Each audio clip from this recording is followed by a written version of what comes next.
السلام علیکم ناظرین کرام، نئی ویڈیو میں آپ کو خوش آمدید کہتے ہیں۔ شہر اقتدار کے سیاسی ڈرائنگ رومز میں یہ خبر پچھلے کئی دنوں سے گردش کر رہی تھی کہ حکومت اور اسٹیبلشمنٹ کے درمیان اب سب کچھ اچھا نہیں ہے۔ یعنی پچھلے ایک سال میں یہ پہلا موقع تھا کہ اسٹیبلشمنٹ نے حکومت کو بالکل اکیلا چھوڑ دیا۔ وہ تمام تر خبریں جو حکومت اور اسٹیبلشمنٹ کے تعلقات کے حوالے سے پچھلے کئی دنوں سے اسلام آباد میں گردش کر رہی تھیں، آج ان تمام تر خبروں کی تصدیق ہو گئی ہے۔ آرمی چیف نے شہباز حکومت پر قیامت گرائی ہے۔ کیا شہباز شریف گھر جا رہے ہیں؟ 2 دن پہلے ہونے والے قومی سلامتی کمیٹی اجلاس کی اندرونی کہانی جس کی خبر ٹی وی پر نہیں چل سکی، اس کا احوال میں آپ کو بتا دیتا ہوں۔ دیکھیں، یہ جو محسن نقوی اچانک پچھلے 15 دنوں سے منظر عام سے غائب ہیں، محسن نقوی کا اس طرح پراسرار طریقے سے غائب ہونا بھی حکومت اور اسٹیبلشمنٹ کے درمیان تعلقات کی خرابی کو قرار دیا جا رہا ہے۔ یہ پچھلے کئی دنوں سے خبر اسلام آباد میں گردش کر رہی تھی کہ اب سب کچھ اچھا نہیں ہے، اسٹیبلشمنٹ اور حکومت کے درمیان معاملات اب پہلے جیسے نہیں ہیں۔ پھر 2 دن پہلے قومی سلامتی کمیٹی کا انتہائی اہم اجلاس ہوا جس میں تمام تر سروسز چیفز، وزرائے اعلیٰ، وفاقی کابینہ وغیرہ نے شرکت کی۔ اس اجلاس میں آرمی چیف نے جو گفتگو کی اس کا کچھ حصہ تو پبلک ہوا، لیکن اس گفتگو کا مکمل احوال منظر عام پر نہیں آیا کیونکہ یہ اجلاس ان کیمرہ تھا۔ اب چونکہ 48 گھنٹے گزر چکے ہیں قومی سلامتی کمیٹی کے اجلاس کو،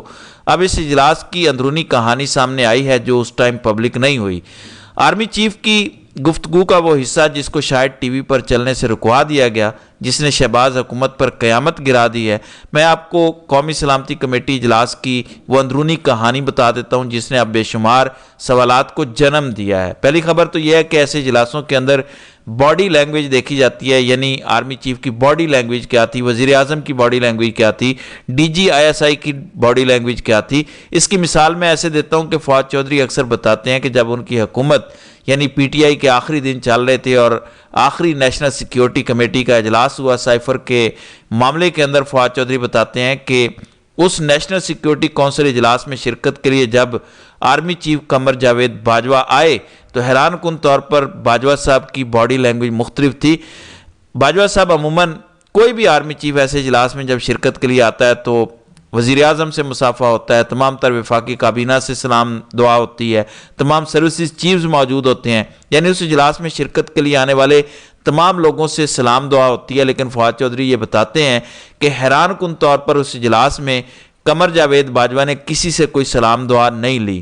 باجوہ صاحب کی باڈی لینگویج بالکل مختلف تھی، وہ ناراض اور کھچے تھے۔ جب نیشنل سیکیورٹی کونسل کی میٹنگ کا اختتام ہوا تو فواد چودھری کہتے ہیں کہ وزیر اعظم کے کوریڈور میں چلتے چلتے میں نے باجوہ صاحب سے پوچھ لیا کہ سر سب کچھ ٹھیک ہے، تو باجوہ صاحب نے اس کا جواب نہیں دیا اور وہ گاڑی میں بیٹھے اور چلے گئے۔ فواد چودھری کہتے ہیں کہ اس سیکیورٹی کونسل کی میٹنگ کے بعد وفاقی کابینہ کے کئی اراکین جب ملے تو ہم نے آپس میں ڈسکس کیا کہ لگ رہا ہے کہ ہماری حکومت جا رہی ہے۔ باجوہ صاحب کی باڈی لینگویج یہ بتا رہی ہے کہ اب حکومت زیادہ دیر نہیں رہے گی۔ پھر وہ آخری میٹنگ ثابت ہوئی اور اس کے چند دن بعد ہمارے خلاف عدم اعتماد کی تحریک آئی اور ہماری حکومت ختم ہو گئی۔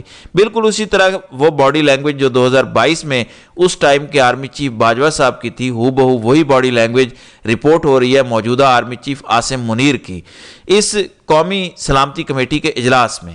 اب کہا جا رہا ہے کہ عموماً آرمی چیف جب بھی ایسے اجلاس میں شرکت کے لیے آتے ہیں تمام تر صوبائی وزرائے اعلیٰ، وزیر اعظم اور دیگر اراکین سے سلام دعا ہوتی ہے، لیکن اس دفعہ آرمی چیف نے کسی سے کوئی سلام دعا نہیں کی اور پھر جو انہوں نے گفتگو کی وہ بڑی خطرناک ہے۔ عموماً آرمی چیف اس قسم کی گفتگو نہیں کرتے، یعنی ابھی حالیہ جو ان کی آپ پچھلے اجلاسات کی گفتگو دیکھ لیں، وہ حکومت کی تعریف کرتے نظر آئے، وہ حکومت کے معاشی پلانز کی تعریف کرتے نظر آئے، وہ برملائے اس بات کا اظہار کرتے رہے کہ ملک درست سمت میں چل رہا ہے۔ لیکن اس اجلاس کی گفتگو آرمی چیف کی یہ بتاتی ہے کہ وہ حکومت کی کارکردگی سے خوش نہیں ہے، وہ حکومت کی گورننس سے خوش نہیں ہے۔ اس کی کیا وجوہات ہیں میں آگے چل کر بتاتا ہوں، لیکن پہلے آپ کو بتا دوں کہ باجوہ صاحب نے گفتگو کیا کی، منیر صاحب نے گفتگو کیا کی۔ پہلی خبر تو ٹی وی پر چل چکی ہے نا کہ آرمی چیف عاصم منیر نے حکومت کی گورننس پر سوالات اٹھائے۔ انہوں نے کہا کہ یہ گورننس کا گیپ ہم کب تک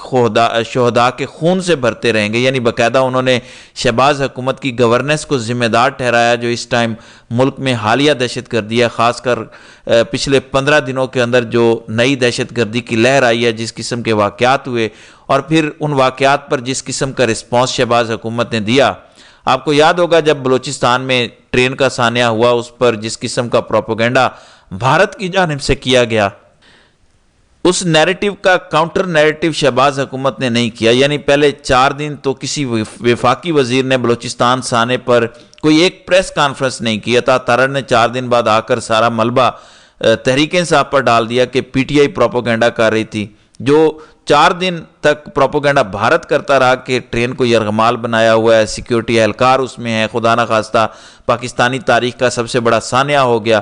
بھارتی میڈیا اس پر مکمل رپورٹنگ کر رہا تھا, لیکن کوئی بھی حکومتی نمائندہ اس پر کاؤنٹر نیریٹو نہیں دے رہا تھا. کہیں نہ کہیں اسٹیبلشمنٹ اس پر ناراض ہے کہ ہم نے ان کو سب کچھ کر کے دیا. 8 فروری 2024 کے انتخابات والے دن سے لے کر آج دن تک جو کچھ اس حکومت کے لیے کیا وہ اسٹیبلشمنٹ نے کیا. ملک کی سب سے بڑی اپوزیشن جماعت کو دیوار سے لگایا. ملک کا سب سے مقبول لیڈر بے گناہ جیل میں قید ہے صرف اس وجہ سے کہ یہ موجودہ حکومت چلتی رہے. اگر عمران خان باہر ہوں تو آپ سب جانتے ہیں کہ یہ حکومت چل نہیں سکتی, یہ نظام نہیں چل سکتا. عمران خان کی سیاسی پالیسیز بالکل مختلف ہیں جو اس ٹائم پی ٹی آئی کے دستیاب قیادت باہر موجود ہے. عمران خان اسی وجہ سے تو جیل میں ہے. پھر سب کچھ اس حکومت کو اسٹیبلشمنٹ نے ارینج کر کے دیا. پاکستان کی عدالتی فرٹینٹی کنٹرول میں کر کے دی, عدالتی نظام جکڑ کر دیا, پھر پاکستان کا میڈیا کنٹرول میں کر کے دیا, پاکستان کی تمام تر اپوزیشن جماعتوں کو کنٹرول میں کر کے دیا, پولیس ادارے, تمام تر چیزیں حکومت کی جھولی میں ڈالیں. اگر تمام چیزوں کے باوجود, ان تمام تر بینیفٹس کے باوجود حکومت اسٹیبلشمنٹ کے حق میں نیریٹو نہیں بنا سکی, تو اس کا مطلب یہ ہے کہ اس حکومت سے زیادہ نالائق نکمی حکومت پاکستان کی سیاسی تاریخ میں نہیں آئی. یہ ایک بہت بڑی وجہ ہے اسٹیبلشمنٹ اور حکومت کے درمیان تعلقات کی خرابی کی. اب کہا جا رہا ہے کہ اسٹیبلشمنٹ جو حکومت سے نالاں ہے اس کا ایک عکس نظر آیا قومی سلامتی کمیٹی کے اجلاس کے دوران. پہلی بات تو میں نے بتا دی کہ آرمی چیف کی باڈی لینگویج کو قریب سے دیکھا گیا, اور اس کے بعد وفاقی کابینہ کے اندر ایک اضطراب ہے, ایک سوال ہے کہ کیا ہماری حکومت اب رہ رہی ہے یا نہیں.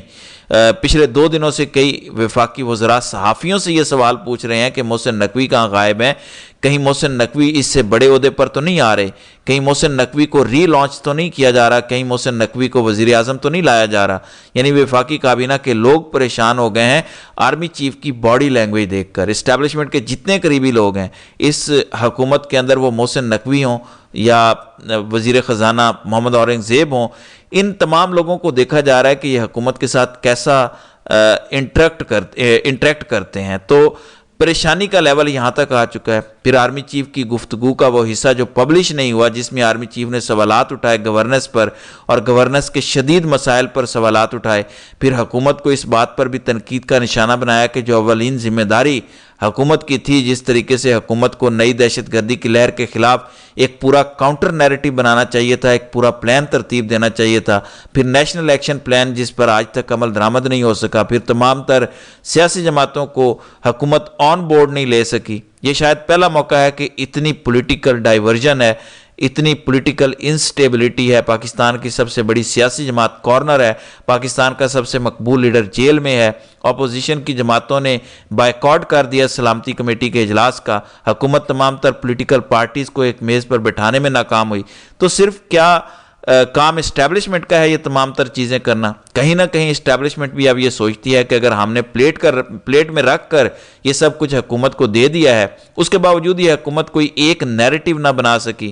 بین الاقوامی سطح پر بھی اس حکومت کو ناکامیاں مل رہی ہیں, وہاں پر بھی اسٹیبلشمنٹ اپنا اثر و رسوخ استعمال کر کے تمام چیزوں کو سٹیم لائن کرتی ہے, خواہ وہ امریکہ کے ساتھ تعلقات ہوں, چائنا کے ساتھ ہوں یا سعودی عربیہ کے ساتھ.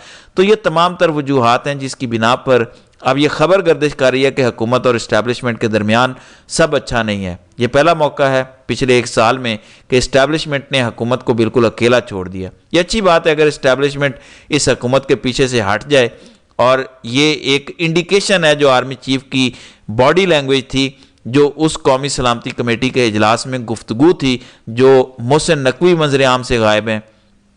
پھر نجم سیٹھی نے 2 دن پہلے خبر دی کہ آئندہ آنے والے دنوں میں 2 سیٹیں واپس ہونے جا رہی ہیں پی ٹی آئی کو. ایک سیٹ نواز شریف کی لاہور والی جس میں یاسمین راشد جیتی ہیں، اور ایک اون چودھری کی سیٹ لاہور والی جس پر سلمان اکرم راجہ جیتے ہیں. اب نجم سیٹھی نے یہ دعویٰ کیا تھا کہ اسٹیبلشمنٹ یہ دونوں سیٹیں واپس پی ٹی آئی کو دینے جا رہی ہے، یعنی ایک پیغام دیا جا رہا ہے نواز شریف کو کہ اب ہم پیچھے نہیں کھڑے، اب اسٹیبلشمنٹ اور حکومت کے تعلقات پہلے جیسے نہیں ہیں. نجم سیٹھی نے اس پروگرام میں یہ بھی دعویٰ کیا کہ نواز شریف اس ذلت کے بعد بیرون ملک چلے جائیں گے، لندن چلے جائیں گے اور پھر کافی عرصہ پاکستان نہیں آئیں گے اور نواز شریف بالکل سائیڈ لائن ہو جائیں گے. تو یہ بھی کہیں نہ کہیں خبر اسٹیبلشمنٹ اور حکومت کے درمیان تعلقات کی خرابی سے جوڑی جا رہی ہے. کہا جا رہا ہے کہ یہ جو اگر سختیاں نون لیگ پر ہوتی ہیں تو یہ اسٹیبلشمنٹ کے حکومت سے پیچھے ہٹ جانے کی وجہ سے ہوں گی، اور اسٹیبلشمنٹ کا حکومت سے پیچھے ہٹنے کا مطلب یہ ہے کہ یہ حکومت 5 دن بھی نہیں گزار سکتی. تو یہ اس وقت صورتحال ہے، دیکھتے ہیں کہ آگے آگے ہوتا ہے کیا. تو ناظرین کرام، آپ کی اس ویڈیو کے حوالے سے کیا رائے ہے؟ آپ اپنی رائے کا اظہار کامنٹ سیکشن میں ضرور کیجیے گا.